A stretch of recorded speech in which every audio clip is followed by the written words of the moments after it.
Alpha's main goal is equipping churches and helping them with evangelism. Yeah. So you guys must know or pay attention to how things are, what's working or how things are going in the world of evangelism. I don't know. I love your take. I feel like evangelism, it's still helping people know Jesus, and at the core, it's the same, but it almost how you connect with people and how you get people open to that conversation and those kind of things like seem to evolve over the years or maybe over the generations. So I don't know. What are you guys learning? What are you seeing out there with respect to it? Well, I can talk about Canada in particular. I know a little bit about the US market, but I'll tell you about Canada where we are so post Christian in the vast majority of our country. And I would say that when you use the word evangelism with most Christians today that are under the age of 50, there's an allergic reaction to the Yeah, word. yeah. And it's I typical. understand. I get it. I would think that might be true in the US too. I don't want to, I don't really know, Yeah. but I feel that vibe.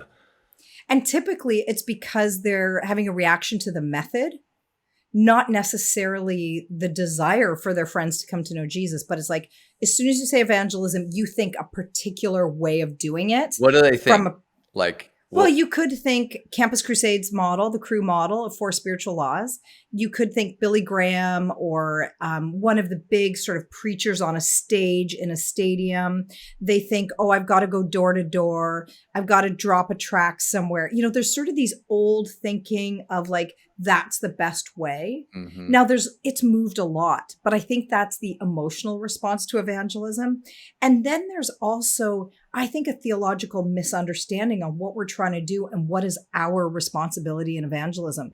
I don't know how old you are, Frank, but I come from the generation that evangelism was a guilt trip. Yeah. Like it was like, you should be doing that. You better be doing that. And it's on you. Your friend will only come to know Jesus if you do X, Y, and Right. Z. Yeah. And it became this huge guilt trip. And so even though I was involved in organizations that I'm very proud that I was involved with that were so committed to evangelism, I can look back and say, oh my goodness, I felt that burden that if I don't do this, someone won't come to know Jesus. And so Hmm. I've really wanted to see the whole language around evangelism and definition around evangelism change for people to remember what Jesus said in the book of John, what we see through Acts and the first century church, is that evangelism is actually joining a conversation the Holy Spirit is already having with another person. Mm. And when we start to remember a biblical understanding of what it means to herald the good news, proclaim the good news, we realize there's not only a re-understanding that the Holy Spirit beat you into the conversation, the Holy Spirit's in the conversation with you, and the Holy Spirit will be there when you leave. Like you are not the end result person of this person comes to know Jesus because of you. No, this person comes to know Jesus because you were working alongside the work of the Holy Spirit in their life. Yeah. I love that. And I think as we start to redefine that and help churches understand, whenever I speak at a church or I speak at a conference about this, I inevitably have people come up to me and say, I have never heard that. And I feel like now I could do it. Hmm. Now I could do it. And so we really encourage people like pray every day. Holy Spirit, I'm available to you. Use me in any way you want. And then it's amazing to see how that unfolds. But it's been a challenge for me, like it is for so many, right? That, gosh, evangelism, even I can feel guilty. And this is my whole work life. Yeah. You're like, this is literally what I do. It's literally what I do. It's what I think about, pray about, dream about, wonder about. How can we serve the church? How can more people meet Jesus?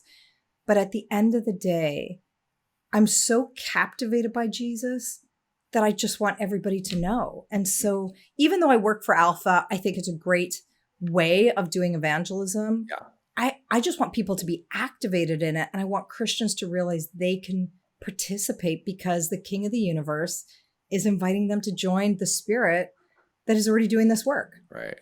Yeah. No, I love that. I mean, it oozes out of you. So as we Yeah. just get to know each other, I love kind of hearing your passion for Well, evangelism. we see it all the time. I've had fits and starts with evangelism. So I'll have a confession first. 5 years ago, I'm leading Alpha Canada at the time. And I was like, okay, you know what? The harvest is plentiful, but it's overseas. because it's not in Vancouver. Yeah. It's not with my friends. Like, I Right. just don't see it. It's And I think growing elsewhere. Yeah. I yeah, get and it. I think we as Christians easily get ourselves off the hot seat by saying, well, of course it's not happening here. We're like, we're so secular. It's happening over in Africa. It's happening in Asia. It's happening in different countries. It's not happening here. Yeah. And I felt so convicted by the Holy Spirit to say, really? You think that the Lord said the harvest is plentiful, the workers are few, and Vancouver's different or Canada's different? And so in that, I just started to say to the Lord, if you will show me the harvest, I'll pray for the workers. And do you know, ever since that, ever since I said, I'll join the Holy Spirit, I'll pray for the workers, please show me the harvest, I can't tell you how much I see it now. Yeah. It's like, how does everybody miss this? It's everywhere. And I just have story after story of people that are open to a spiritual conversation.